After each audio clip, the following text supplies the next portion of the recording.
urgent, analytical industry has been locked in an expensive arms race defined by a single, formidable barrier, the memory wall. Large language models have reached a point where physical memory bandwidth imposes a stricter speed limit than raw compute power, measured in flops, or floating point operations per second. The exact choke point is the key value cache, or KV cache, a high-speed temporary memory space that stores information the model needs to retrieve instantly during text generation. As AI context windows expand to process entire books and codebases, the sheer volume of high-dimensional data vectors loaded into the KV cache overwhelms the hardware's ability to read and write them. Industry scaling has historically relied on spending billions in capital expenditure to stack massive clusters of high-bandwidth memory. High-bandwidth memory, or HBM, consists of specialized stacked DRAM chips designed to maximize data throughput. In March 2026, Google Research unveiled TurboQuant. This open-source compression algorithm addresses the physical bottleneck through mathematical efficiency rather than hardware expansion. TurboQuant demonstrates that the memory wall can be bypassed by optimizing the software layer, effectively circumventing physical hardware constraints. To understand the mechanism, we must look at how AI models typically shrink their data. The standard technique is vector quantization, a process that compresses model sizes by snapping highly precise decimal values to simpler discrete integers. Traditional vector quantization carries a mathematical flaw known as the overhead problem. To maintain accuracy, the model must calculate and store extra normalization constants for every small block of data. This chart shows the issue. As the core data block is compressed, the required normalization data adds weight back onto every number, actively fighting the reduction in size. This overhead creates a mathematical floor that prevents traditional quantization from reaching the ultra-efficient 3-bit level without degrading the quality of the model's output. Achieving extreme compression required the total elimination of this memory overhead, a task that demanded a departure from standard compression algorithms. TurboQuant accomplishes this through a two-stage geometric approach, beginning with a mechanism called PolarQuant. Traditional memory vectors are mapped using a standard coordinate system, plotting points based on changing distances across axes. This 3D Cartesian grid plots scattered data points, tracking them across irregular distances on the x, y, and z axes. PolarQuant randomly rotates this data and converts it from the Cartesian layout into a polar coordinate system. This transformation distills the complex vector into two simplified metrics: a radius, signifying the core strength of the data, and an angle, signifying its direction or meaning. Because the pattern of these angles maps to a fixed, predictable circular grid, the exact boundaries of the data are known in advance. With the grid boundaries locked and predictable, the expensive data normalization step is no longer required.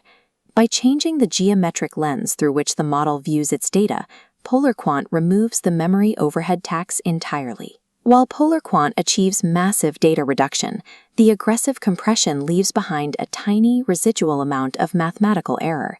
TurboQuant addresses this with a second stage, a 1-bit error correction layer called Quantized Johnson-Lindenstrauss, or QJL.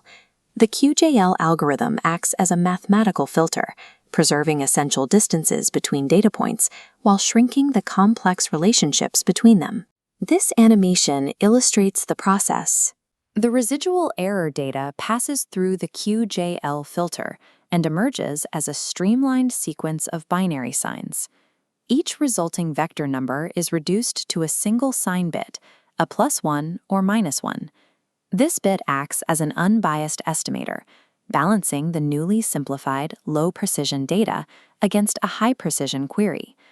This balance allows the model to calculate a perfectly accurate attention score, the mechanism large language models use to identify which parts of their input data require focus.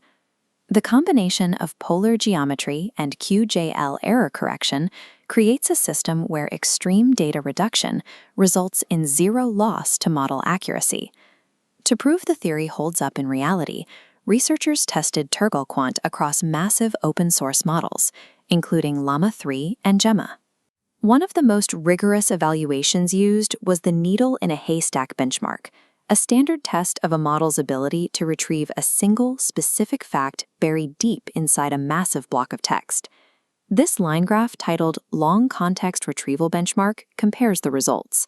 The 3-bit TurboQuant performance draws directly on top of the 32-bit unquantized baseline, perfectly overlapping with 0 deviation. The algorithm achieves a perfect 1:k recall ratio, a metric confirming it successfully captures the true top result, while slashing the KV cache memory footprint by 6 times. By removing the memory bandwidth bottleneck, the actual speed of attention scoring accelerates significantly. This bar chart demonstrates the hardware gains. On standard enterprise hardware like the NVIDIA H100, 4-bit TurboQuant processes attention logits up to 8 times faster than standard 32-bit processing. TurboQuant is a fully functional drop-in software layer that multiplies the computational capability of existing hardware without requiring model retraining, drastically lowering the absolute memory capacity required to run state-of-the-art AI shifts market power across the global supply chain.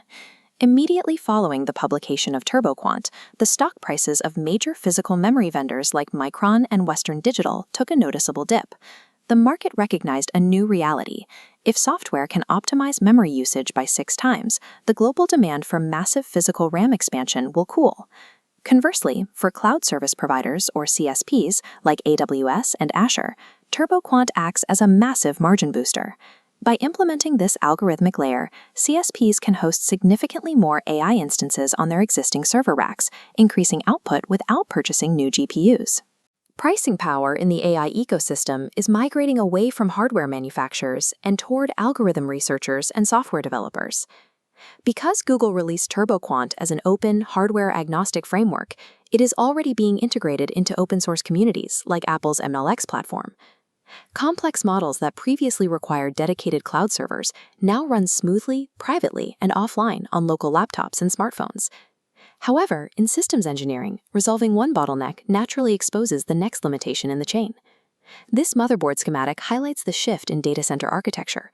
With temporary memory optimized, the primary choke point shifts from the RAM modules down to the storage drives.